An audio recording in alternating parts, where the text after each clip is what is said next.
welcome to Mega MNCs. Today we have a very special guest, a company that re-entered the market around 27 years ago. It's one of the largest multinationals here in India and also one that has the largest presence in India outside of the United States.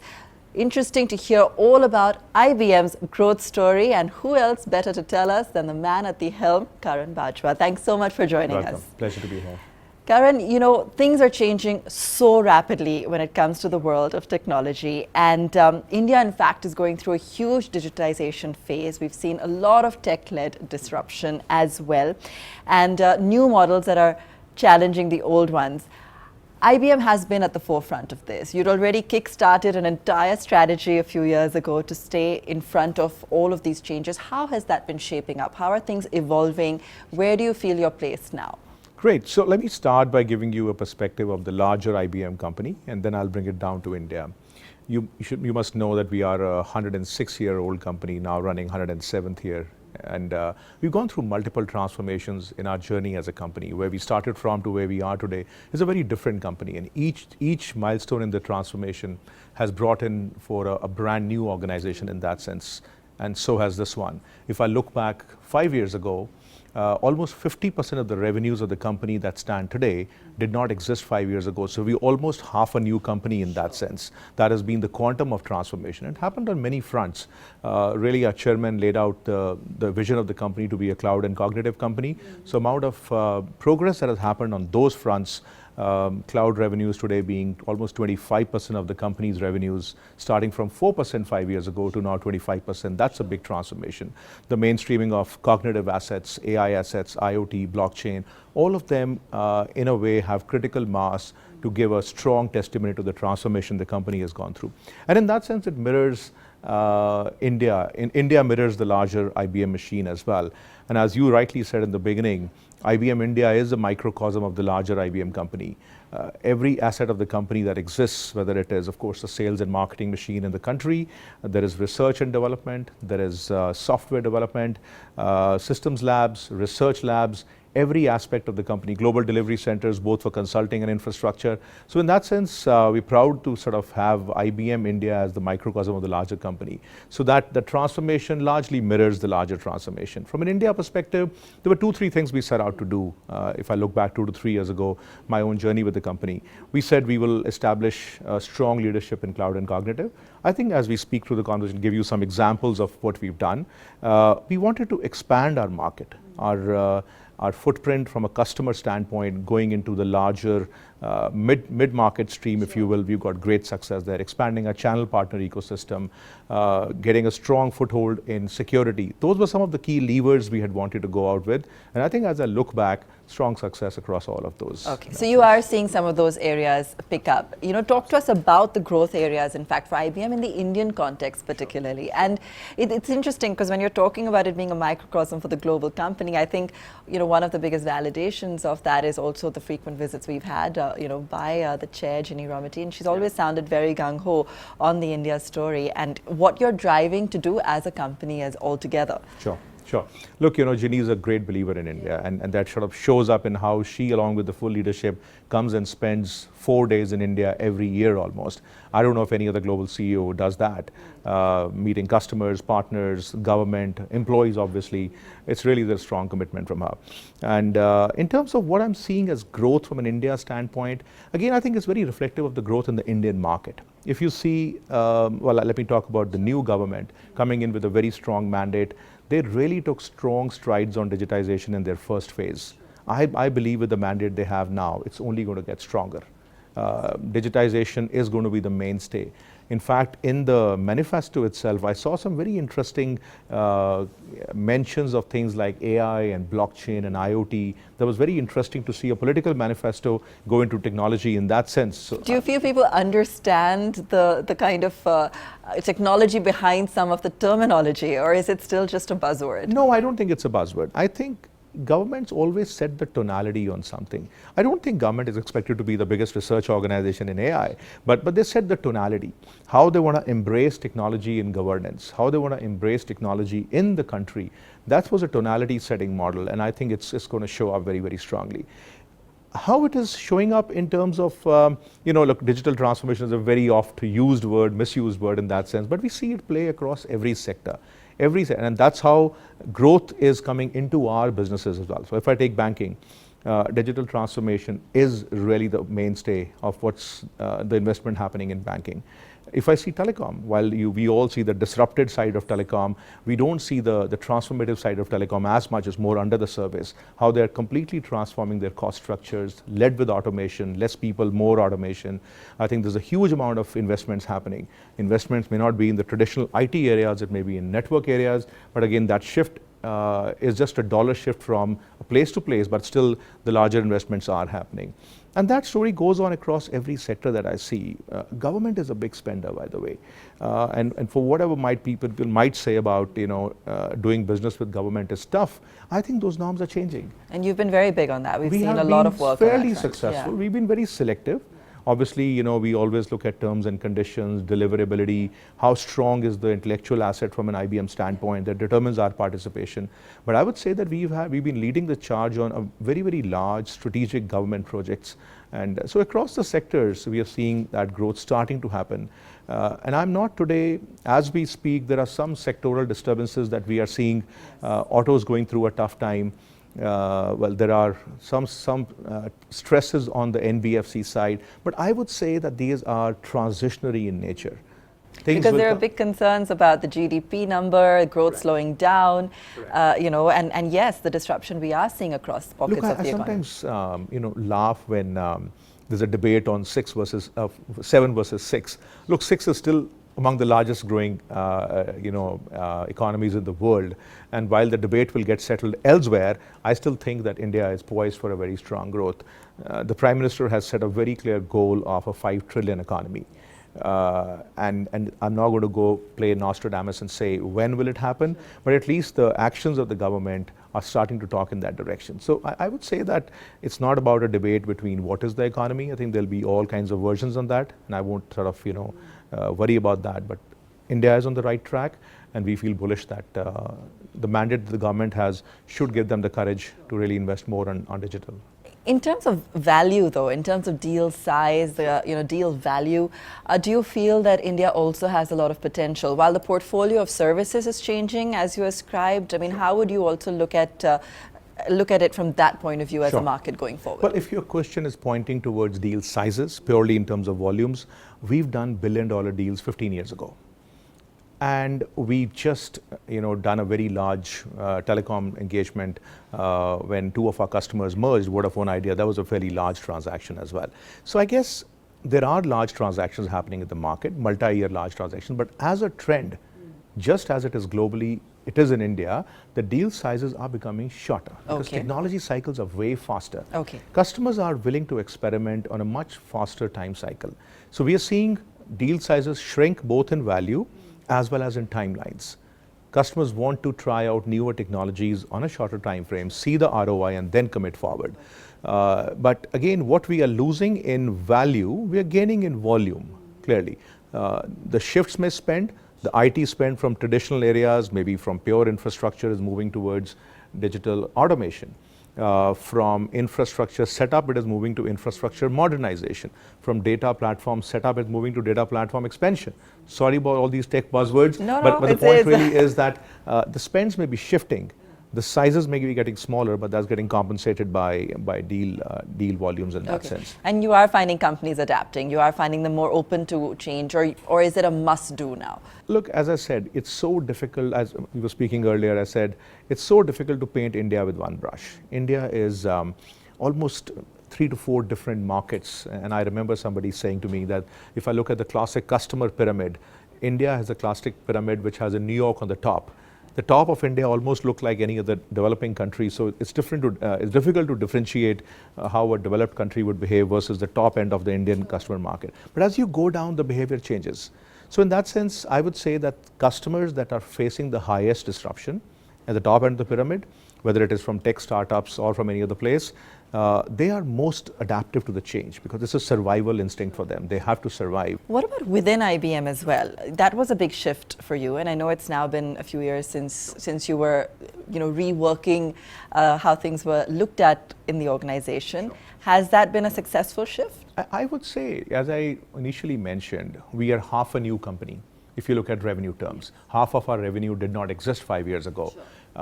Cloud went from 4% to 25%. Now, and so those ratios are relevant even within India. Oh, these were the India numbers as well. Okay. I would say yes. Yeah, more or they less. were representative in that sense. Yeah. But I'm largely talking from a global perspective in okay. that sense. We've seen the mainstreaming of cloud. We've seen the mainstreaming of our AI platform. Sure. You know where our AI platform started with the game show Jeopardy, and now where how it is relevant to enterprise class AI. Okay. And I think that's been an interesting journey.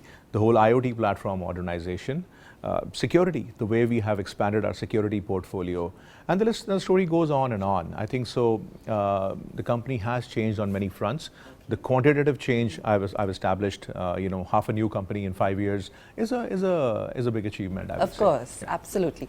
How has the Red Hat acquisition impacted IBM in India in particular, in terms of integration, in terms of the kind of synergies? How has that impact been? Well, we're literally off the celebrations right now, so it's difficult to quantify the impact. Sure. But in the larger sense, I think it's very clear to us, Aabha, that the world is going to be a hybrid world.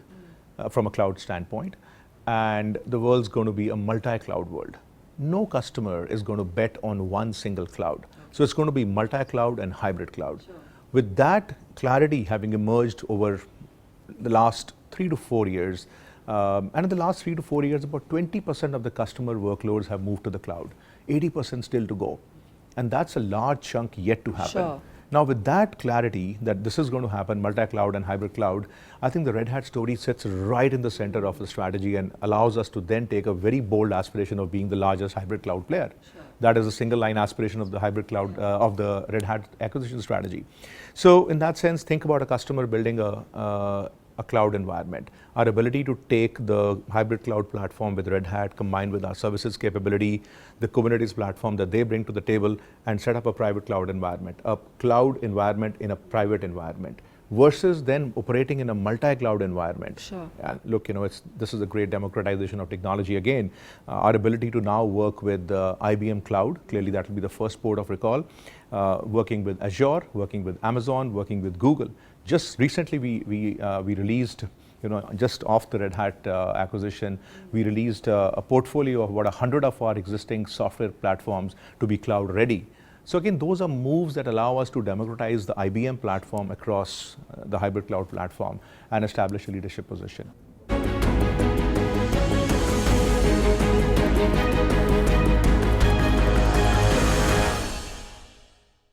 It's such an exciting phase for IBM. The reason I bring it up is because at a time when technology is changing so quickly, there is always that threat or that expectation from the market, as you know, even particularly, when we're hearing those analysts in the US talking about, whether or not an old technology company can sustain itself or, adapt to these new technologies. And I think, of course, as you just mentioned, IBM is doing just that. But in a few years from now on, and I know you've touched upon some of these things that you're, exploring or building on, do you see yourself ruling the roost once again?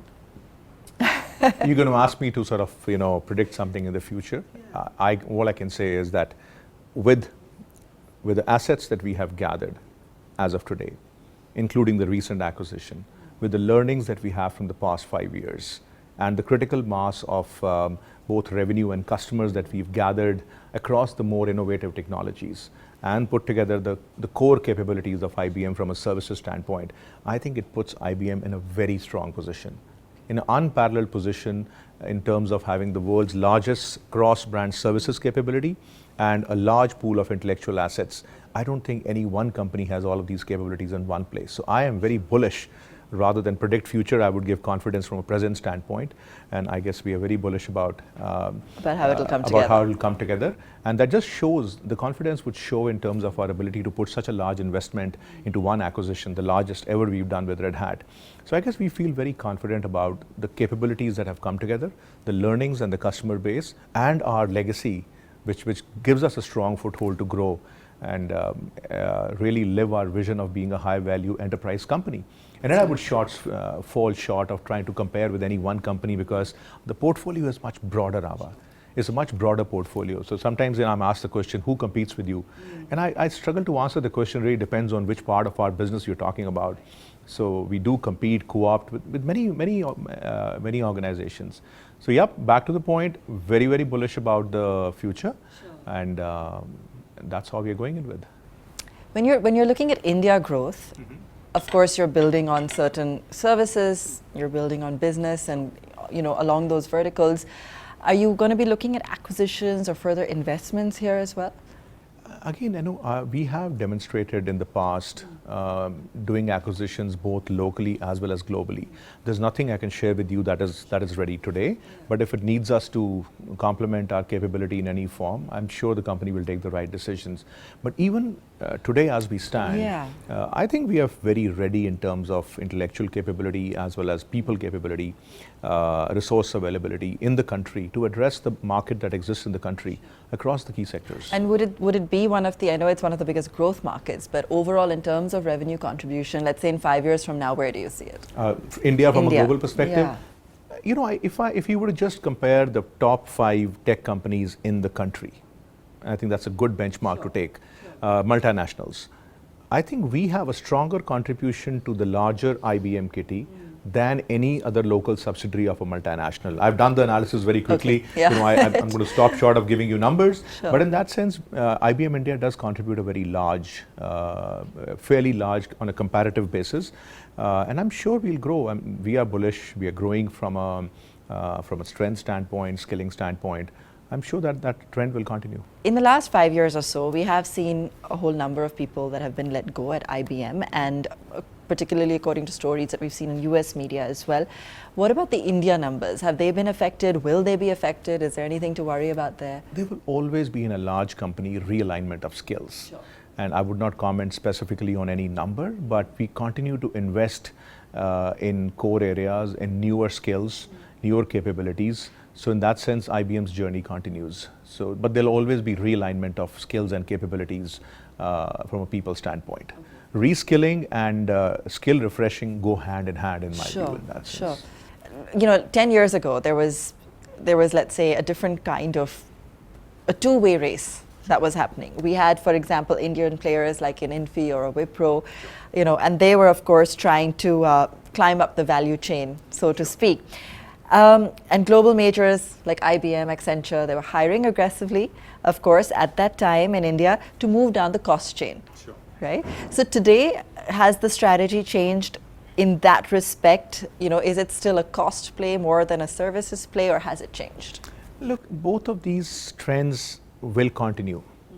The advantage that an Indian SI company has of an Indian base servicing the world and having a low-cost base, that was an advantage. I would say we've established a new normal. We have fairly large practices. As I said, we are among the largest footprints for a multinational in the country. So I think we have achieved that advantage.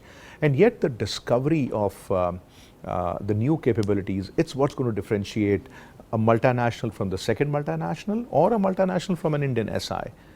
How relevant are you from a capability standpoint in what the customers are driving? That is going to determine the future winner versus a cost advantage in that sense. And look, I go back to what I said. I find solace in the fact that IBM today has a set of capabilities which are unparalleled. Sure. From an intellectual property standpoint, we still continue to be, for 10 years in a row, the organization with the largest amount of patents followed. Our research to production cycle is among the fastest in the world. So the research capability coupled with the development capabilities that we have give us a very strong intellectual property portfolio. And then we anyways have a very large services portfolio, whether it is infrastructure or consulting, security, we have a very large. So those capabilities is what will differentiate us. We got to continue that refresh of skill sets and be relevant to the customers in today's world. So do you feel the skill set that you find in India is one that's useful or a strength, or do you feel you're having to train people afresh? I would say this is the second opportunity for India. India took the first cost arbitrage advantage very well. Got it. And that's how we set up a $175 billion IT industry. Well, it started with cost arbitrage at a fundamental level, and then there was more innovation on top.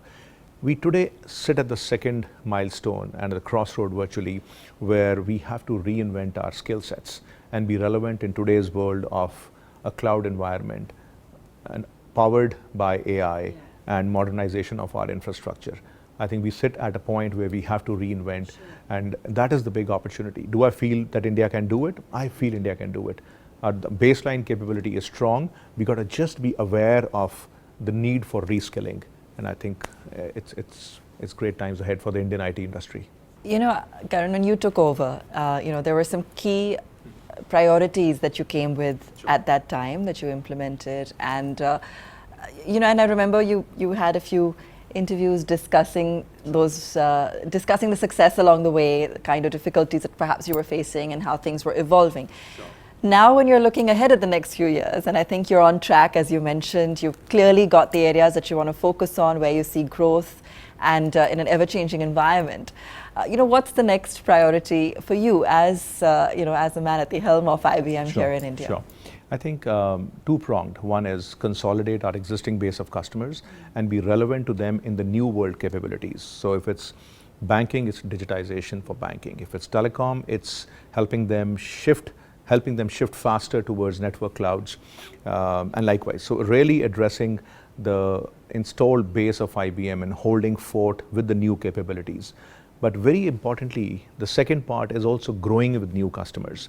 That continues to be a very strong focus for us. So acquiring new customers, both at the top end of the pool as well as the mid end of the pool, that's the second big important. And the second part requires a very strong lean in from the partner ecosystem. So those would be the true high level market facing views that we have from a growth perspective. And then of course technology, you want to embed the best that we have across our customer base. What have been some of the learnings for you in the last few years? I think the biggest learning is reskill faster. Take a more bolder bet on reskilling faster. And second, the advice I always give customers is that don't pilot your future. Go on scale when it comes to innovation. Invest on scale in innovation, because disruption does not hit your fringe, it hits your core. So those are the two big learnings I've had as we try to scale. And what are some of the challenges that you find working in India? I know you work with the government, sure, but nonetheless, as an MNC here. Well, I know your question has a hidden point of working with the government, but look, so long as you learn to work with the government, you understand the nuances of working with government, I don't think it's a challenge. You got to understand the way they work and be respectful of whether it is speed or process, and I don't have a problem with that. The challenges are, again, just similar to the opportunities I said, How do I bring newer skills and capabilities to the customers faster? How do I bring together the capability of one IBM, which really is the strength of IBM, in front of a customer and not present a point view? And how do I encourage customers to bet on the future on scale? Those are equally the challenges as well as they are the opportunities for us.